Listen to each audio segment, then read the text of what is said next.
What's up, everybody? Welcome to another Patreon exclusive episode of The Litter Box.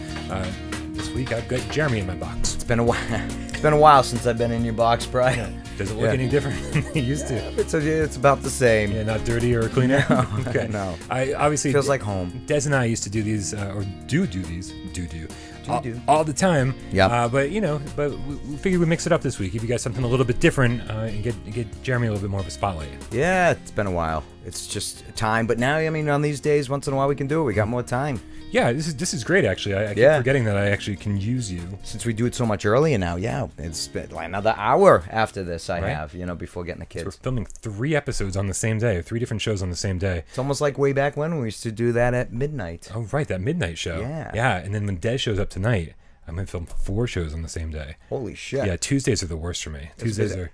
I get up at like 6 o'clock in the morning usually. Yeah. Today I was like, I woke up at 9. I was like, oh, I don't have anything ready. Holy fuck. But yeah, so usually I wake up at 6 o'clock in the morning, get all the shows ready, get the beer takeover stuff, the game cat list, everything, and then way late at night when Des gets out of work at like 11 or midnight.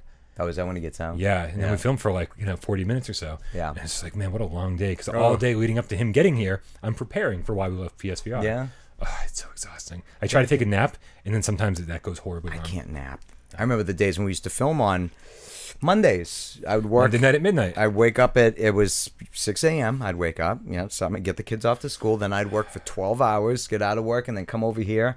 No, we'd have to kill time because we'd have to wait till you and Michelle got out of work. Right. So we'd meet, and it usually was around midnight, roughly. And even earlier with Brett Zawilski. Oh, wow. Yeah, that's right. With Brett. Yeah. Way Craziness. Back when. This channel has evolved so much. I know people miss Michelle, but no, doesn't anyone miss Brett? I don't think anybody remembers. Well, a few people probably still do remember. Maybe. Brett, Maybe. It's a different show. Fondly? I don't know.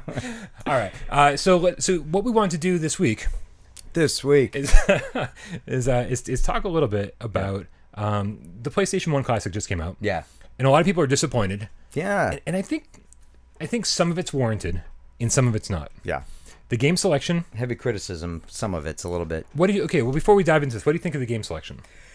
I mean, yeah, it could be better. I can't remember every title down, but as I read the titles when they were, I was like, oh, that's a good one. That's a good one. And the rest, maybe I missed. Yeah. I don't know. But so, yeah, there's a few okay ones. Not worth me going and buying one. I already have all the games, I think. Yeah, plus the ones I want, I have. Right. But I was actually shocked that there were so many big ones, like Metal Gear, Resident Evil, were Final some Fantasy huge, VII. beastly ones. Yeah. Right? Those alone. But I've getting tons of amazing hours of gameplay. And I got them. I own them already so many times. That's the problem. So but the thing I think that got a lot of people were that once they didn't cancel their pre-order, they were like, okay, the game list is good enough. Yeah. They got it home, they plugged it in, and they were like, oh, this interface, this menu system, compared to like the NES Classic, the Super Nintendo Classic, kind of like super bare bones, no options, right? Mm-hmm. And so we were like, I didn't buy one because I'm disappointed. Yeah.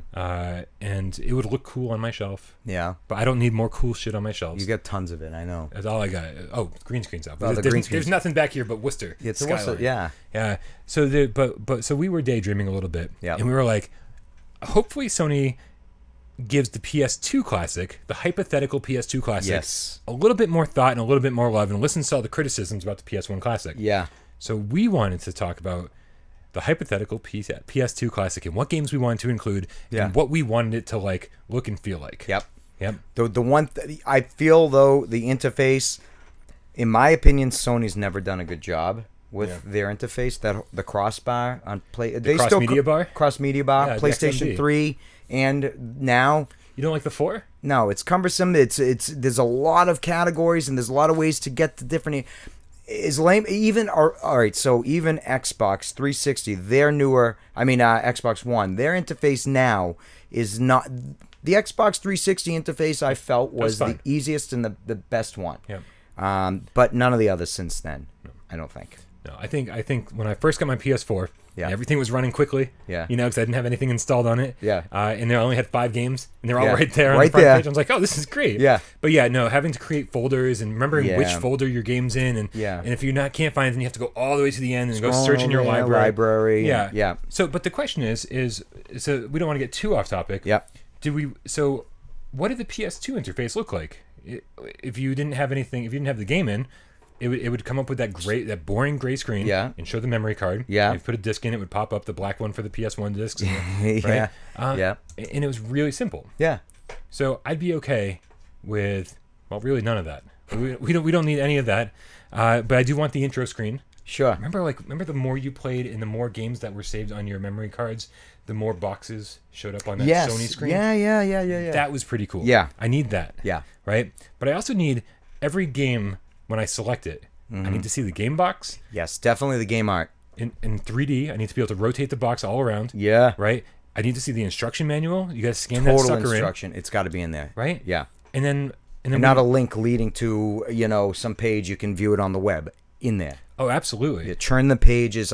This has to be a nice. I want the theme music of that game playing. I want the whole screen to turn to Rare needs to develop the interface for Sony, because the Rare replay disc was amazing. Yes, that's exactly what I want. Yeah, that's what I want for the next one to look like. I want it to be very special. Yeah, because PS1 Classic is not special. No, you want to be invited into these worlds, and each selection to be very much geared towards the game you're about to play. In the PS2 games, still weren't widescreen. They were still 4:3. Is that what the ratio is? I don't know. I believe so. Yeah. So those borders, we need some cool borders, man. Like we need cool things happening on those black borders while we're playing our PS2 games. Yeah. Game specific. Make them look cool. Yeah. Like the sticker themes they have. Maybe stickers you earn through the game. Yeah. My printer. Don't worry. Changes all the periods, question marks. Oh, it's doing it now, right? Yeah, it's doing it right now. That's what it's doing. It's like, Brian, I got to take a nap. When I wake up, I'm going to change a bunch of periods to question marks. Yeah. Just you wait. Just want to make sure we're still filming here. Oh, good. Yeah, we got a warning thing on the computer. Everything's breaking. It's all these warnings. Fucking ridiculous. As long as everything's still going. Yeah. Let's talk about the games we want included on the Hypothetical You Know What's Coming PS2 Classic. Absolutely. All right. No order. No Not order. saying it needs to be this one definite. No. Just whatever. In these, as far as I'm concerned, maybe not the best games for the console. Yeah, just our personal favorites. Games that would make it special if they made it to the PS2 Classic. Yeah, it's like your own personal birthday cake in a mini console format. I'm going to start. Go for it. With Dark Cloud 1 and Dark Cloud 2. Nice. Because Dark Cloud 1 was one of the first games I got on my PS2. Fucking wrench. Right? It felt really bare bones to explore those Dark caverns. Cloud on there? God damn it. See? We discussed these things we're going to miss. We're going to miss important ones. Dark Cloud, absolutely. Yep. It was one of those things where I was like, I'd heard some kind of mixed reviews about it. Yeah. But man, when what is it called? The Georama system or whatever, where you go into the caves, you get pieces of the town, you come out to the town, and then you place them wherever you want. Yeah. And then zoom, you go right into third person mode, like from the town right into it. Yeah. I was like, that's cool, man. I'm placing these things in real time. Yeah. And then diving into go the right game. into it. It's like no loading, no nothing, very seamless. I was like, the power of the PlayStation 2 compels me. Yeah. Right? And then Dark Cloud 2 really added a whole storyline, and it was just like Dark Cloud awesome 2 is the one RPG I stuff. dug into a little bit more. Yeah. Than Dark Cloud 1. And they're like nowhere else, man. I mean, I know you can download them on the PS4, but like there's just, I don't know, like they're very PS2 specific games, and I'm like, these need to be on there. Yeah, definitely Dark Cloud. I agree with you. All right. Well, Baldur's Gate, I think should be on there. Dark Alliance 1 and 2? Dark Alliance 1 and 2. I have a struggling issue between Baldur's Gate and Champions of Norath. I think all of 4 need to be on there. Okay. Because I really enjoyed the hack and slash isometric Baldur's Gate Champions of Norath view. I know that the original PC one's totally different, and I love those. That's separate. But for this, nothing made me want to unlock a map in every single area of the little area. I had to reveal the map and hack away at every enemy, and all the loot. I enjoyed it. I played all 4 of these. I beat them and destroyed them all, and I absolutely think Champions of Norath and Baldur's Gate should be on there. Yeah, I don't think console gamers were used to like the level of customization that a hack and slash game would give you, because we didn't really have Diablo. Like we had a kind of a stripped down version on PS1. Yeah. But this was our first time you could strip your character down. Yeah. Like to like underwear. Put new items on, and it would reflect on your character on the screen. Yep. You know. And why do I remember the bartender so vividly? She's a hot girl. Yeah. Yep. Yeah, you got to kill the rats in the basement. Got to kill the rats in the basement. That was like the first mission. That's like Yeah. Oh man, I had a lot of fun with all the barrels. You have to hit everything. Yep. Oh yeah, just destroy everything. Find all the hidden loot. Yep. Big fan. And the graphics. I don't know why I remember the graphics. The water. That's always it. It's always the water. Yeah. Yeah. One of my buddies makes fun of me because we were playing some game. Might have been World of Warcraft. And I said that I love the water, and he referenced it. He goes, "Oh, this water's not like Baldur's Gate," you know. And he would always reference my graphical comparison. He'll bring it up to how I thought the water and Baldur's Gate looked fantastic. Well, PS2 games were the first time like the console gamers got to look at like realistic water physics. Yeah, right. Yeah. I mean, like maybe Wave Race 64 did pretty well, but for the most part, like water physics were just flat rendered polygons. It was pretty bad. Yeah, but I remember running into the water in Baldur's Gate, having the water ripple out from you everywhere, and there was like a trail behind you when you ran into it. Yep. Which brings me to the next game on my list. Let's hear it. Eco. It's on my list too. And I'm just going to include. I'm going to include Shadow of the Colossus along here with He's on there too. Here's the thing: these games would not. I don't think would actually make it into a PS1 collection or a PS2 collection because Sony seems against. Like they didn't put Crash Bandicoot on the PS1 collection. They put Spyro on the PS1 collection. The staples. Because they've gotten remastered. Yeah, that's and true. I think they want to keep these things separate. They don't want to cut into the sales. Yeah. They want to do something with them still, you know. So, but the thing is, I love going back and looking. I'd rather play Crash Bandicoot 1, 2, and 3 on a PS1 than remastered. I know what you mean. Yeah, I like the look of the old school, like polygons. It's familiar and it's comforting. Yeah. You know, you reflect back, and that's what you want. And as beautiful as the PS4 remake of Shadow of the Colossus was, I was like, there's something special about playing a PlayStation 2 and going, this thing is not powerful enough to play to handle this title. Exactly. Yeah. But it's doing it anyway. Yeah. And that's why the frame rate's stuttering, and I don't care because I can't believe what I'm doing right now. Yeah. Right? But the water physics in Eco, another amazing one. They were great. Yep. You're up, Asia. Well, of course, you said it. You left it off of your list, but that was the game that got me into RPGs, Shadow Hearts. I think Shadow Hearts 1 and 2 need to be on there because it told one story. And 2 was far superior to 1. 1 was amazing. Okay. I loved the story, the combat, the Judgment Ring. I thought it was... The Judgment Ring. Yeah, I hated turn-based combat. And I don't know if it was because I didn't give it a fair chance or I thought it was just boring to make a quick selection, let it happen, then wait for your turn. With the Judgment Ring, it took that quick selection and just hanging out there. It wasn't an ABS or the active ATB. Active time battle, yeah. Yeah. Yep. It wasn't that where it's just going, you had to select. This thing went around once, and you had to bang, bang, bang. You had to get your strike zones to do your attack. If you hit your one strike zone and then miss the second, you do one weak attack. If you hit the first two and not the third, you do 2 attacks and miss the third. Sort of you got all of them? Sort of like a quick time event, like pushed into a turn-based battles. And the second one, adding the wedges and the customization to the turning of the Judgment Ring, and I could go on forever. I think it definitely has to be on there. And just to clarify, I know we've talked about this before, probably at length on the Gamescast, sure. but 3 in Covenant. No. Covenant is 2. Covenant is 2. From the New World is 3. Aren't there 4 of them? No, there's 3. There's 3. Okay. 3 is on its own. Johnny. And totally different story. Shauna, maybe. Yeah, it's America. But we don't need that one. No, we don't need that. It's not Yuri. It's not Karen. It's not the any of those. The first ones were in Europe, right? Yeah. Okay. Moving on. This is something that, oh man, I remember getting mixed reviews when it came out, but I couldn't get enough of it, and that's Fatal Frame. Oh, Fatal Frame. Fatal Frame is terrifying. So Japanese, right? It is like Fatal Frame 1, 2, and 3. Yeah. Were like, they were just so Japanese. They were like, so scary. And maybe not, is it Japanese or is this, or I'm really bad at like differentiating one Asian culture from another because I don't do research. Yeah. And I don't know things, but it's unapologetically Asian in whatever region it's from.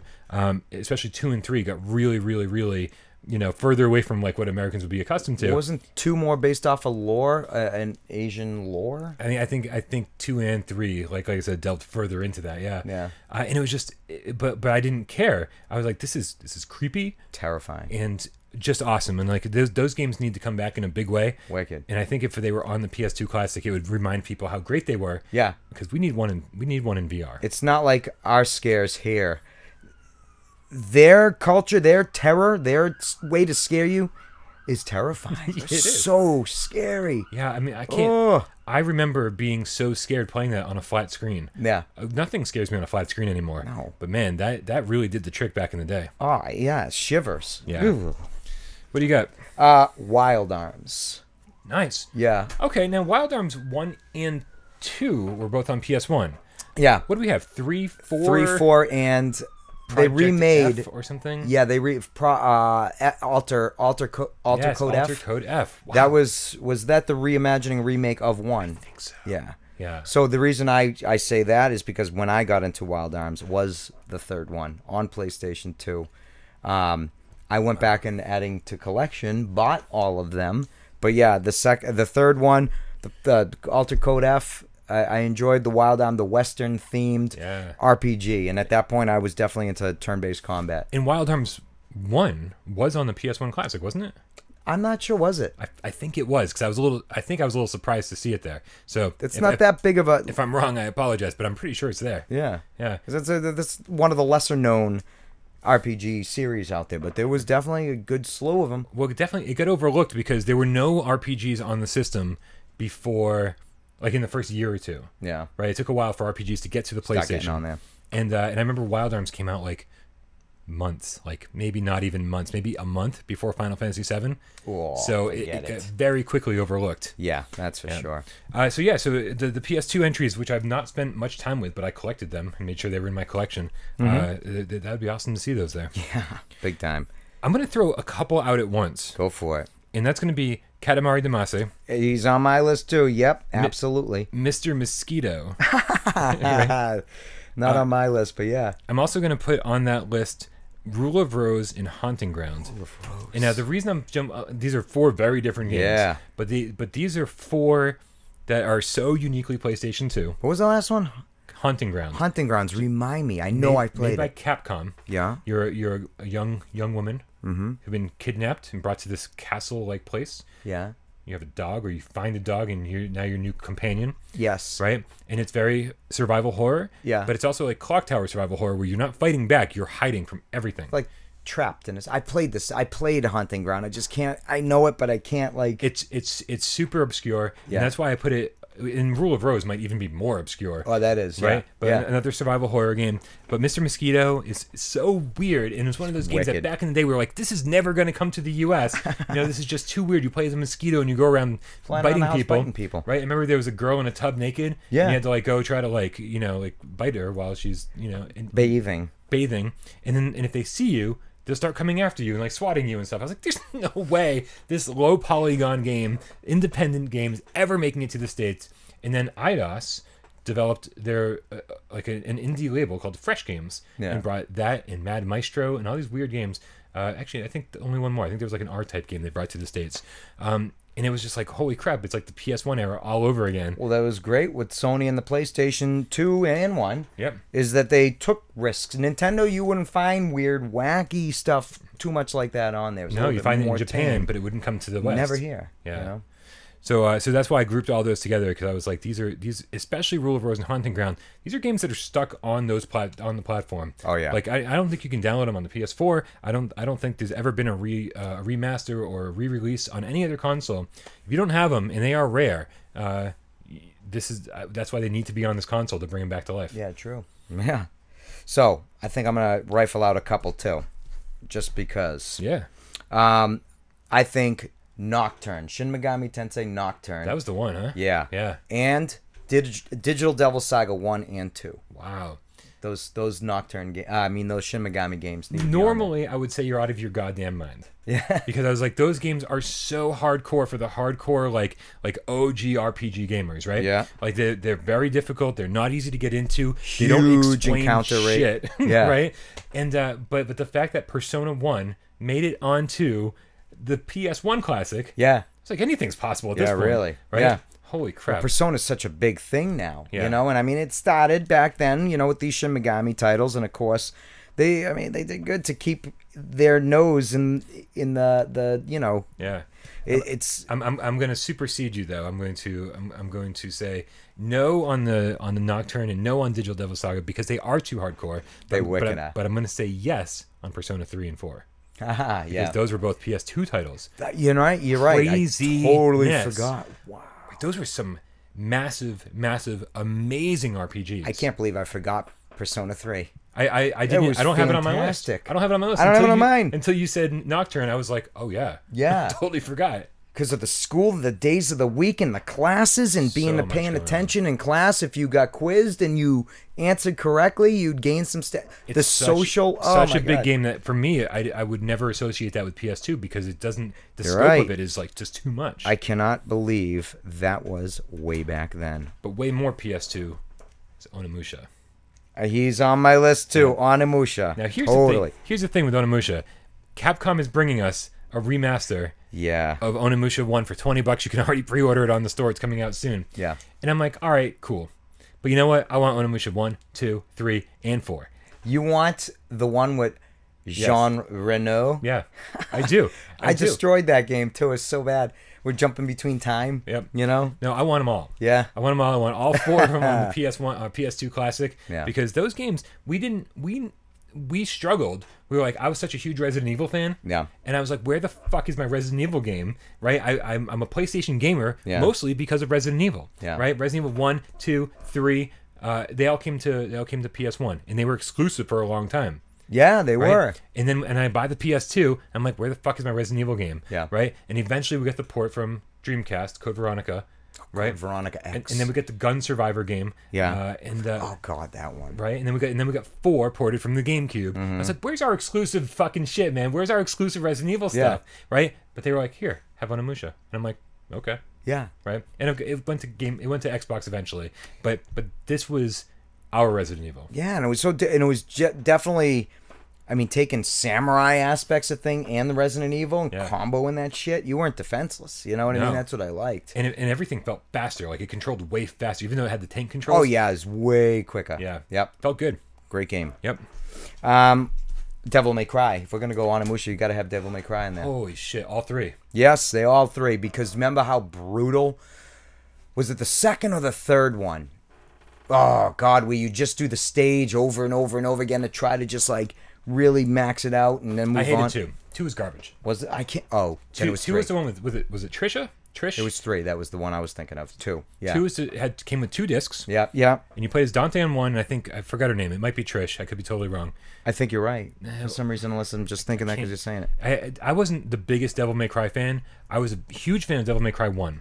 Yeah. 2, I was like, ooh. And then 3, I was like, this is just too hard. Oh, it was so challenging. It was brutal. 1 and 3, but the second one, I didn't really play much. Yeah, but so, like, I'm totally with you on 1. It needs to be on there. Yeah. Because again, Resident Evil began life as a Resident Evil game. And it's just like, holy shit, I couldn't believe what I was seeing when I played that game. The graphics were so good. Well, wasn't Devil May Cry an old Resident Evil game engine they scrapped and they went for the more... Yeah, right. When they started making Devil May Cry 1, it was supposed to be Resident Evil 4. Yeah. But yeah, it just became something completely different. Totally. I couldn't even picture it being played like that. A Resident Evil title? Yeah. No way. And I love it. I love Capcom took a lot of risks back in the day. Yeah. Now they've really like scaled back. They have. Huge. Yeah. But yeah, no, so I could not believe what I was seeing when I first entered the castle. When I first saw those graphics, I was like, "This is unbelievable." And the marionette enemies, the puppets. Oh yeah. Oh god, those were creepy, and I could hear the sound of them like clicking around. So I was like, oh. And the gun bat, and he's and just like it was awesome, juggling the enemies. Such a great game, such a great series. I only started 4. I never got back to it. I need to do that. I never did either. 4, I only did a little bit of it. But did you like the remake, DMC? I didn't. No, oh, you mean with the emo version of Dante? We thought it was an emo Dante, but it's really a different. Wait, is this a spoiler? Well, it came out like what, 8 years ago? I don't know. I started it and never finished because I was like, this just isn't what I was looking for. Because I think Dante is still there. He's like an alternate Dante. Either way, I like his haircut. Yeah, he's all. I want a full head of hair. I want it to be white. I want it to hang in my face. You do have a little bit of the newer Dante hairdo. Yeah. Yeah. Yeah. Except you didn't spike it as much. I'm about shaving my whole head and getting a wig. I don't want to get old, Jeremy. Yeah. What else we got? Oh, I'm up next, right? Yep. Ape Escape 2 and 3. Never did either of them. What? Yeah. Okay, so Ape Escape 1 was the only, back in the day, was the reason to get a DualShock 4. Yeah. So let's try that again. DualShock 2. 2. Yeah. Right? Because it was the first game that required the DualShock 2. So what made it require that? What did you have to do? So, because all the buttons were being used. So, the left analog stick controlled you running around. Okay. Third-person platformer kind of thing. Yeah. And then the face buttons selected your weapon. You know, like all 4 weapons or all 4 gadgets. I know. Gameplay, I don't even know. So there was like a sword, like a stun sword. With an ape. What? Is the ape the character? No, you're playing as a boy. Oh, see? And you're chasing apes that have escaped. They're monkeys, but like translation issues. And you're hitting them with swords? Yeah, well, it's but to stun them. So here's the thing: it's all these apes have escaped, and you have to go round them up. Every level's got a certain number of them. You've got gadgets. Every level introduces like a new gadget. Yeah, like there's like an RC car. Yeah, right. And there's a sword. There's a net that you catch the apes with. Okay. But the thing is on the screen you can see the gadgets. Okay. And, so you push triangle to get the sword. You push circle to get the RC car. You push X to get the net. Okay. Right? And so those buttons are being used. But so the analog stick controls the gadget. I see. So you're running around with the left, and then if you want to swing the sword, you push that direction with the analog stick, the other analog stick. I see. And it was like revolutionized gameplay. Huh. Yeah. Camera control sucked. Yeah. I was like, well, I need that. There's nothing to control the camera. Yeah. Right, but we hadn't gotten that far in gaming history yet, where the right analog stick controls the camera. Yeah, really. Right? Wow. So, but 2 and 3, very very similar, just with better graphics, very cartoony, great gameplay, awesome stuff. And I don't remember if Ape Escape is on. No, Ape Escape's not on the PS1 Classic because it doesn't come with a DualShock controller. So the PS2 better. Oh, it's craziness. Wow. All right, enough of that. What do you got? Well, there could be many. Blood Rain. Do you remember Blood Rain? Yes. Blood Rain has to be on there. I thought that game was great. Really? Chopping the limbs off, and sucking the blood to regenerate a bit, and just the combat and sliding around on the. I loved it. I absolutely loved Blood Rain. I thought it was great. Second one, not as much, but I did play it. I feel like you've got a ton of games on this list. It's going, yeah. We are running low on time. Do you want to rattle off a bunch? Yeah. Yeah. All right. So Blood Rain, definitely. Did you see the Blood Rain movie? It was horrible. You saw it? Oh, yeah. Okay. I figured it was bad. I didn't see it. Yeah. I only remember one scene, and that's when she was... Well, anyways, you'll have to see. So, a couple of RPGs. Final Fantasy 12 has to be on there. Oh my God. And 10. Well, yeah, 10 was another one of my two favorites are 9 and 12. Okay. I like 9 and 12. Is it? Yeah. Yeah, that was 12 a great has to game. be on there. Yeah. Van, right? Or Vaughn? Vaughn, yeah. Yeah. Oh, I love that battle system. Painted abs. Yeah. Yeah. Dragon Quest 8 has to be on there. Oh my God. Cell shaded? Yeah. Beautiful. Yeah. And Rogue Galaxy. Oh my God! How did I put Dark Cloud 1 and 2 on, but not the follow-up game, Rogue Galaxy? So fucking good. No, I agree. That has to be on there. Oh, wicked! Yeah, such an forgotten about classic too. Yep. So many, and Radiata Stories. Mm-hmm. I dug that, but not on the. It can't go on the list. I liked it too. Not on my list. Yeah, Rogue Galaxy without a doubt. Yep.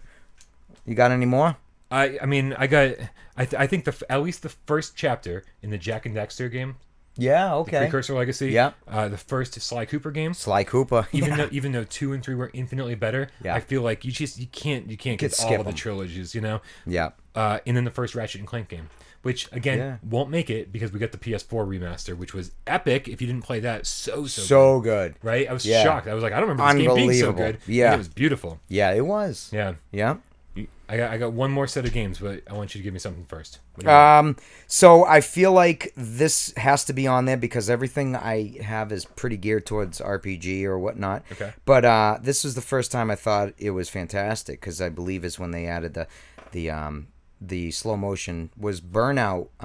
Was it 2 or which Burnout was Takedown? Or 3? Because it was Burnout, and then Burnout Revenge, and then there was Burnout Point of 3. Impact. I forget. Whatever Burnout it was with the crashes and the slow motion steering into the traffic and the debris and all that stuff. And I thought it was great how they had the racing where you could make people crash, the racing where you didn't want to crash, the other portions of the game where you want to cause as much chaos and destruction by just going into oncoming traffic. Yep. It was fucking fantastic. Man, now we need to put Gran Turismo 3 on this list as well. because that's the only one I really played. I own Gran Turismo 1. Yeah. Never got too far in it. It's so customizable. Man, such a system seller, though, for Gran Turismo 3. It was beautiful at the time. Oh, it was unbelievable. Yeah. It was so deep. It was an amazing game. Yeah. I'm going to give you a huge collection of GunCon 2 games. Yeah. Now, here's the thing. The biggest problem with GunCon games is that you can't play them on an HDMI or HD television. The GunCon does not register on anything but a CRT television. Really? Yeah, just the way it's designed. So I want the PS2. This is never going to happen. I want the PS2 Classic to come with not only a DualShock 2, but I want it to come with a GunCon 2. Yeah. And I want it to be compatible with HD televisions. Yeah. Because I want to play Time Crisis 2, Time Crisis 3, Time Crisis... Crisis Zone? Is that the third? I don't know. You know better than me. Vampire Knight, which was our House of the Dead. One. Yeah. And Samurai... Not Showdown. Samurai Knight? No, that's Samurai... They're up there, aren't they? What is it called? It's the first box there on the left. What is it? Samurai... Ninja Assassin. Ninja... Crisis Zone. Ninja Assault. Is that what it's called? The first one? Assault, yeah. Ninja Assault is... Ninja Assault's the worst of the group. Right?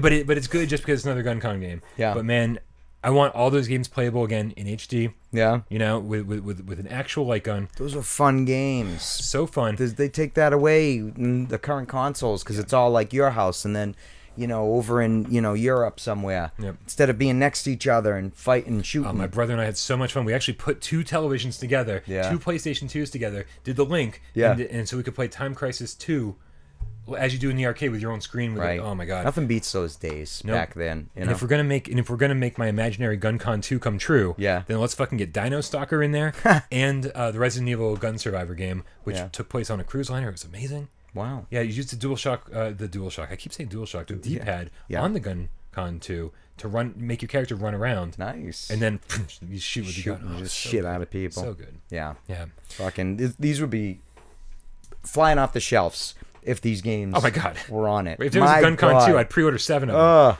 right, give me you got any left? Well, I had Grandia 2, and I chose to not say it really. That can stay off. I feel like with all these other great RPGs. But I did choose Medal of Honor Frontline. Nice. Because I thought opening scene alone. Storm in the Beaches of Normandy. Unbelievable. And nothing will ever beat it for me. So memorable. Since then, you know? Yeah. Anything. I don't even remember how good the rest of the game was, if it was good or not. I know, right? But that opening scene was so memorable. Good. Yeah. Yeah, for sure. I was doing a live stream and somebody was talking about Rising Sun. And I was like, I didn't even remember that there was another Medal of Honor. European Assault, the Rising Sun. I beat them all. Yeah. But they sucked. The first one was the best, you know, without a doubt. Yeah, the first PS2 one. Yeah. PS2 one, yes, exactly. The first PS1 one was okay. I forget the name of the name of it. There was Medal of Honor, and then there's Medal of Honor Underground. Underground. Yeah. That was PS1, and both of them were okay for the time. But first-person shooters, I think the best first-person shooter on PS1 was Disruptor. Oh, I don't know. I didn't play that one. It's so random. Yeah. Yeah, I think made by I want to say Insomniac before they made Ratchet and Clank. Yeah. I would have put Freedom Fighters on here, but I did play it on GameCube. Okay. So it can't count. No, that doesn't make it special. That was a wicked long litter box episode. That was. But we wanted to do that for you and we wanted to have this conversation anyway, so why not film it? Yeah, right. So that was our hypothetical PlayStation 2 classic list. Dream list. Santa, come on, Santa. Make it happen, Sony. Yeah. Get off your ass. Do something for once. I'm just kidding. You guys are amazing. But even more amazing, our fucking loyal fluffies of the fluffle. So fluffy. Fluffle. Yeah, the fluffles. The fluffles. They're here scratching around in the little box with us. Oh my god, we've been doing this whole filming thing way too long today. Thank you so much for your Patreon support. It means the world to us. And I'm sure we'll have Dez back next week. But I think this was fun. Yeah, we should maybe alternate weeks. Yeah, totally. You down? I'm down. We're Absolutely. Down. Are you guys down? Good. All right. You're getting it. Have a good week, you guys. We love you all. We love you. Bye bye.